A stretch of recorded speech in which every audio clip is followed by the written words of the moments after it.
Good afternoon, everyone. It's March 14th, 2019. I'm Eric. So, 9/11.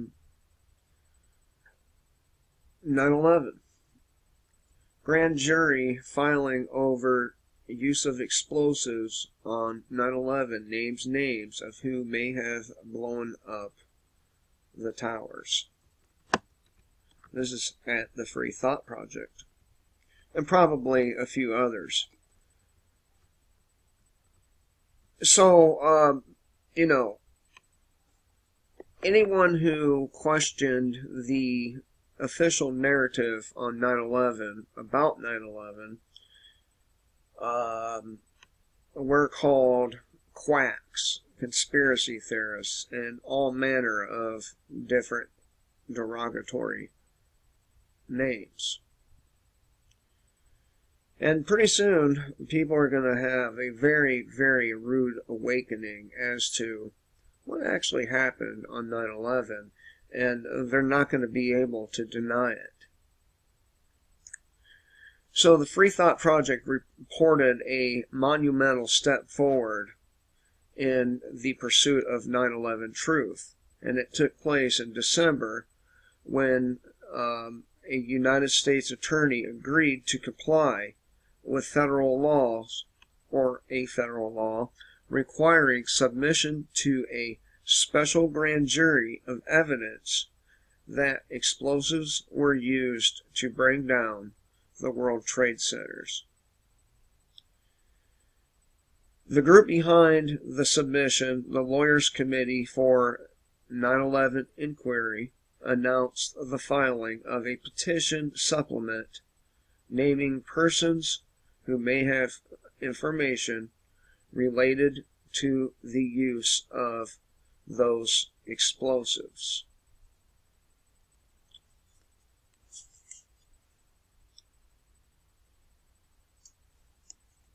Now you have to wonder, are they just going to throw the small fish under the bus, or are they going to, get them all? Like Larry Silverstein or Dick Cheney or George Bush or any of them, Rudy Giuliani. Somehow, I doubt it. According to Architects and Engineers for 9/11 Truth, the 33-page document contains 15 different categories of persons who may have informational material on or to the investigation, including contractors and security companies that had access to the towers before 9/11, persons and entities who benefited financially from the demolition, and persons arrested after being observed celebrating, think Israelis, the World Trade Center attacks. But anyone who said, this shit doesn't add up,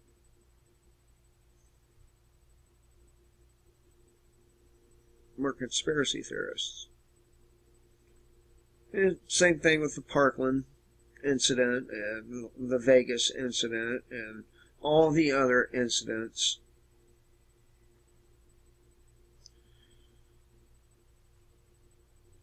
A names redacted version of the petition supplement, which was filed with the U.S. Attorney for the Southern District of New York on February 14, 2019, has been made available to the public. The unredacted version filed to the U.S. Attorney today will remain undisclosed in the interest of maintaining the secrecy, security, and integrity of the grand jury proceeding.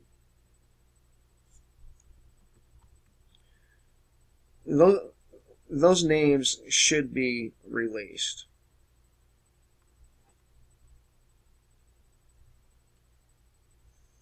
See, there shouldn't be any secrecy. It's that secrecy that they're trying to maintain that will ultimately undermine the grand jury's proceedings, undermine the grand jury's integrity.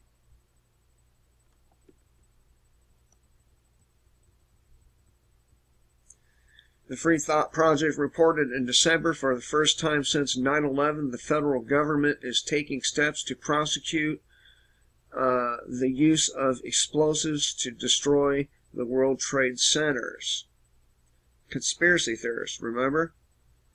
The Lawyers Committee for 9/11 Inquiry successfully submitted a petition to the federal government demanding that the U.S. Attorney present to a special grand jury extensive evidence of yet-to-be prosecuted federal crimes relating to the destruction of 3 World Trade Center towers on 9/11, 1, 2, and 7.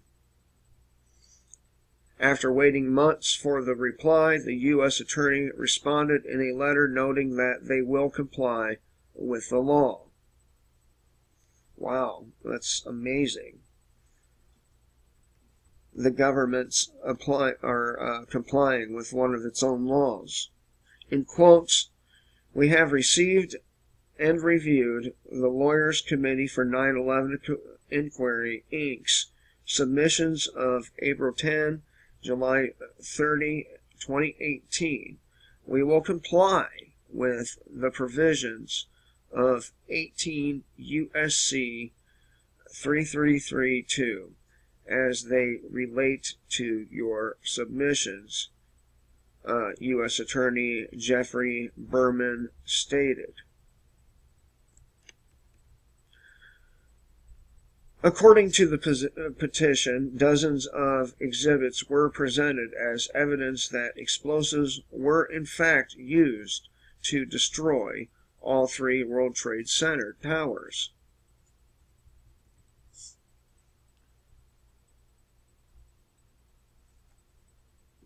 I mean, of course, this has been painfully obvious to anyone who had any kind of knowledge of physics and demolition. If a person who likes watching demolition shows on TV should have automatically known that's exactly what happened. I mean, it's obvious. I mean, these buildings turned into powder.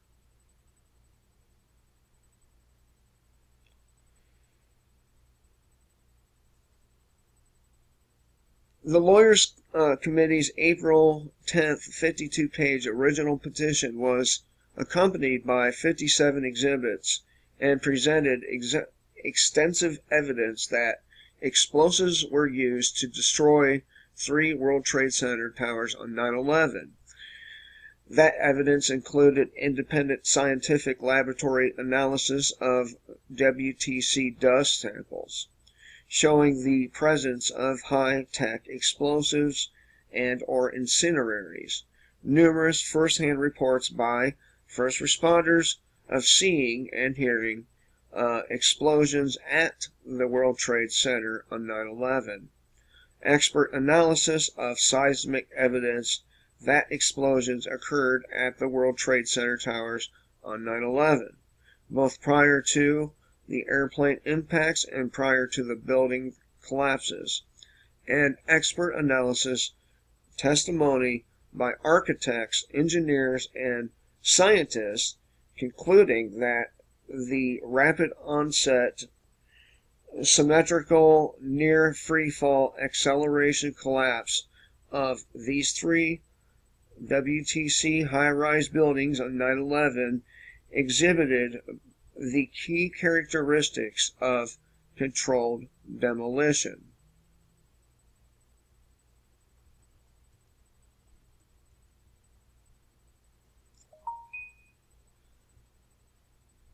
The July 30th amended petition included the same evidence, but also addressed several additional federal crimes beyond the federal bombing crime addressed in the original petition.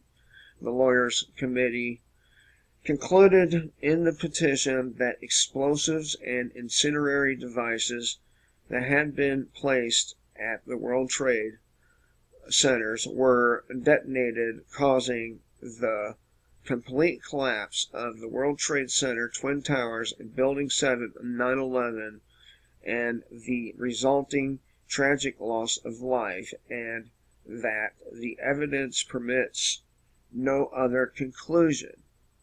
So no other conclusion can be made that that's what happened, at least not with anyone thinking with any kind of logic.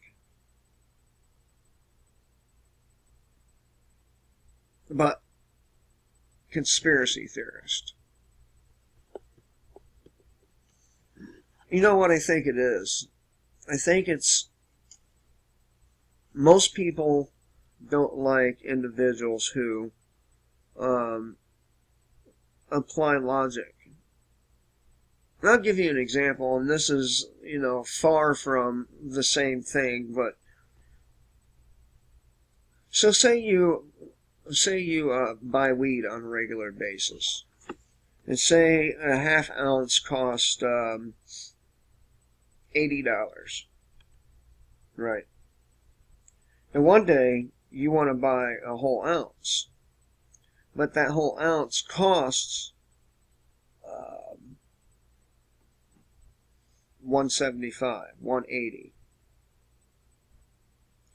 and you tell the guy, why the fuck is it, $80 for a half and $180 for a whole, when the price is supposed to go down when you buy bulk?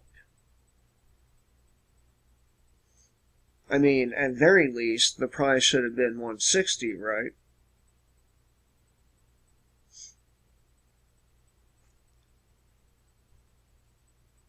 Well, they would say, well, don't overthink it. Well, it's not overthinking. It's applying simple logic. If a half ounce is $80, then a whole should be at most $160. I mean, it was obvious. It was obvious those buildings were not knocked over by planes. The planes were simply a diversion for the demolition. Anyway, I digress.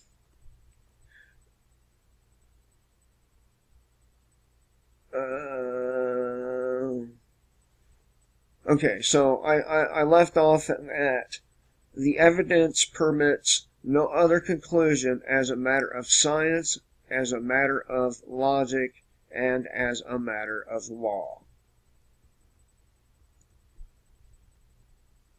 This petition supplement is intended to assist the special grand jury by providing a roadmap for a meaningful investigation into the yet-to-be prosecuted 9/11 World Trade Center crimes that the Lawyers' Committee has reported and documented in our petitions. Attorney David Mayswinkle, president of the Lawyers' Committee's Board of Directors, said. Finally, after nearly 2 decades of ridicule, dismal and outright intolerance of information contrary to the official story of what happened on 9/11, the public may finally learn the truth of what happened and who was behind it. And there's going to be a lot of apologies owed to people. A lot.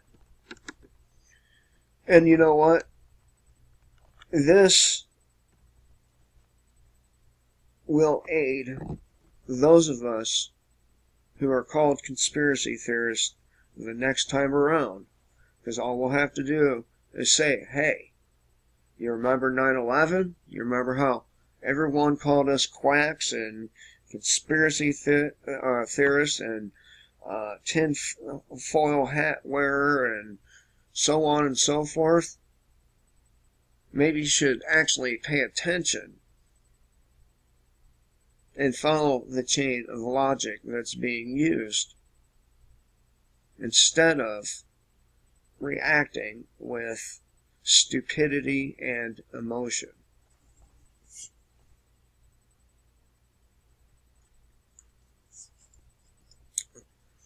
It's about fucking time, right? It's about fucking time. Let's see here.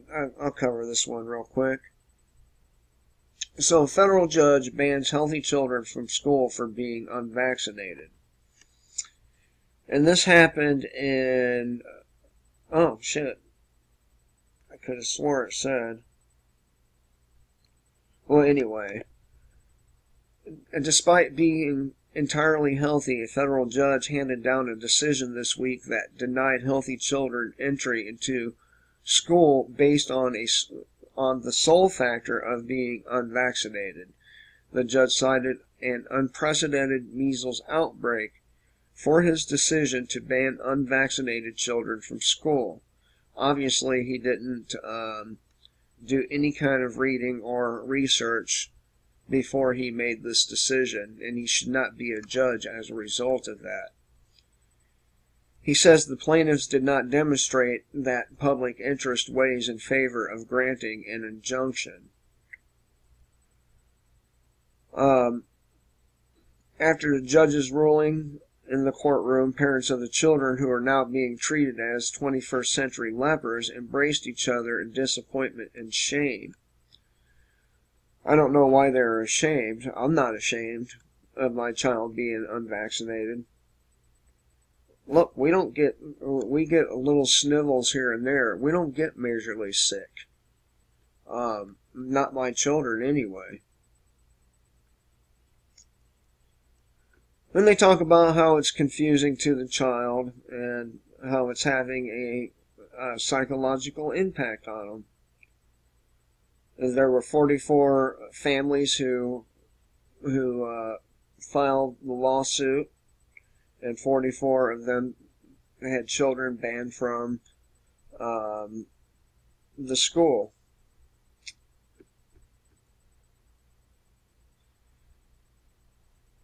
The lawsuit showed not a single case of measles has been reported among any of the Chestnut Ridge schools. Excluded children, their families, or the fellowship community that surrounds it. Despite this fact, the unvaccinated children are still banned or barred from attending school. As of March 7th, there have only been 228 cases of measles in the U.S., illustrating that this epidemic really only exists in the media. And that's true. There is no fucking measles epidemic, just like there's no opiate crisis. What we really have is a stupid crisis. Everyone is too fucking lazy to go look at the vaccine inserts, look up the ingredients, and then come to a logical conclusion. Just like they're too fucking lazy and stupid to read some of the scientific reports behind 9/11 and instead chose to blindly believe the politicians and the government bureaucrats.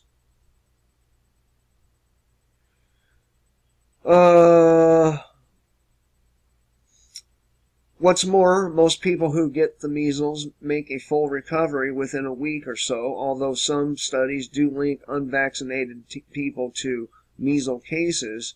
According to multiple other studies, the MMR vaccine is likely worse than getting the measles.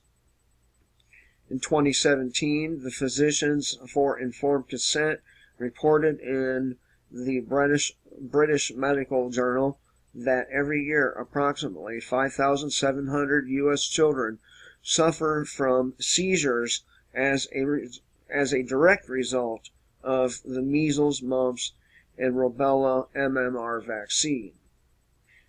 In quotes, in the United States, measles is generally a benign short-term viral infection. 99.99% of measles cases fully recover, said Dr. Shira Miller, PIC president and founder. So, this federal judge is straight up discriminated against the family because they exercised their informed consent. They exercise rights. And I'm so glad that my daughter don't go to public school. I'm so glad. Okay, let's see. How long has it gone now? I don't want to take up too much of your guys' time. 21 minutes. I might be able to get another one in. At least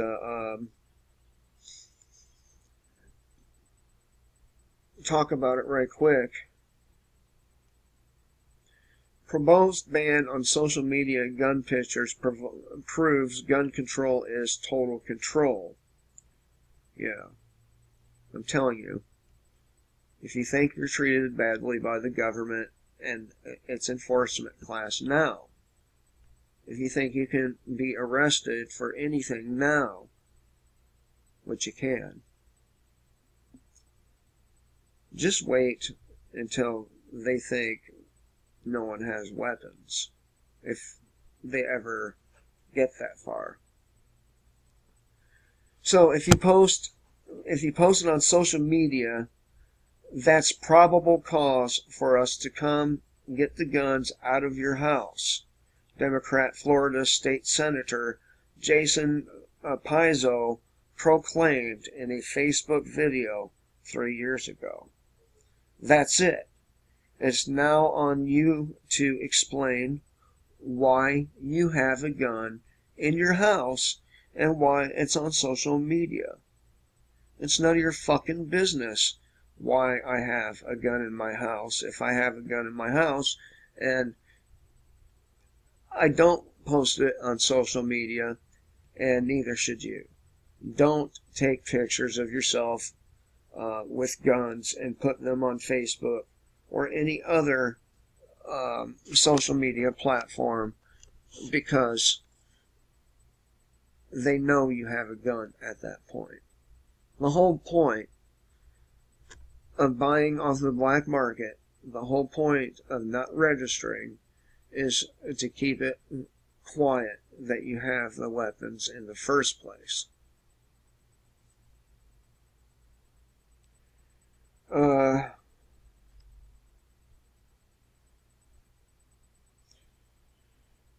He was stumping at the time to change the law to deny the right to keep and bear arms to young adults old enough to vote, marry, sign binding contracts, and serve in the military.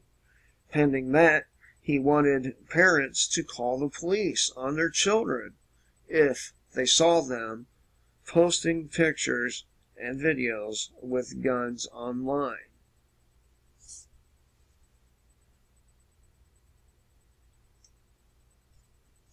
I mean, you gotta be a pretty shitty fucking parent to call the cops on your child in the first place. I mean, I can see it if they done some terrible shit, okay? But overall, you shouldn't call the cops on anyone unless you have a really, really good reason to. Using the police for bullshit is a bad thing to do. There's something else, I think.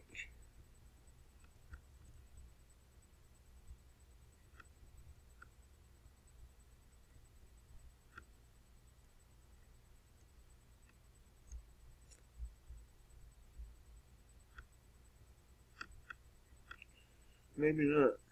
Maybe not.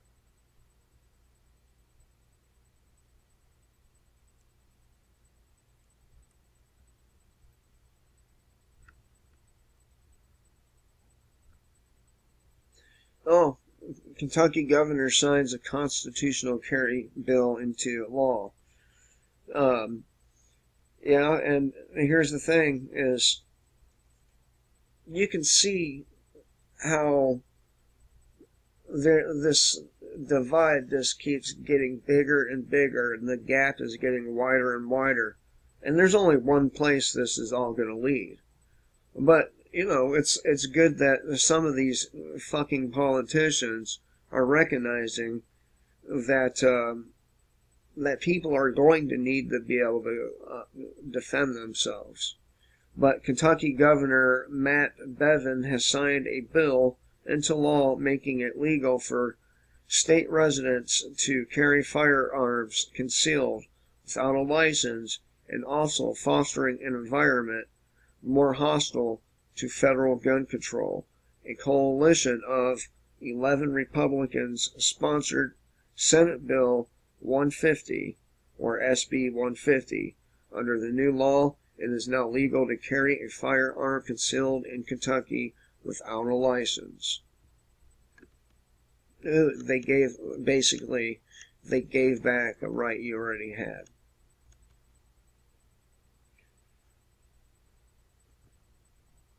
See, this is why I say if Russia is going to attack, it should probably be before the United States has the capability of intercepting their hypersonic Satan II rockets. Whoops. I mean, that would be the smart thing to do. But you never know. Some people aren't into being smart. Hopefully Russia is, but it seems like that they're awfully forgiving, more forgiving than they should be over there towards the United States. And I think the Russian people are going to get fucking sick of it and start leaning on the Russian government to do something about the United States. And I said this the other day, remember? If you've seen the video, whistleblowers say the NSA still spies on American phones and hidden program. Just because they closed down the programs Edward Snowden exposed does not mean there's not other programs going on. In fact, you can bet your fucking ass that there's many, many programs going on. So anyway, I thought I would share this with you guys. I hope everyone has a great day. Till next time, kill the state, live free.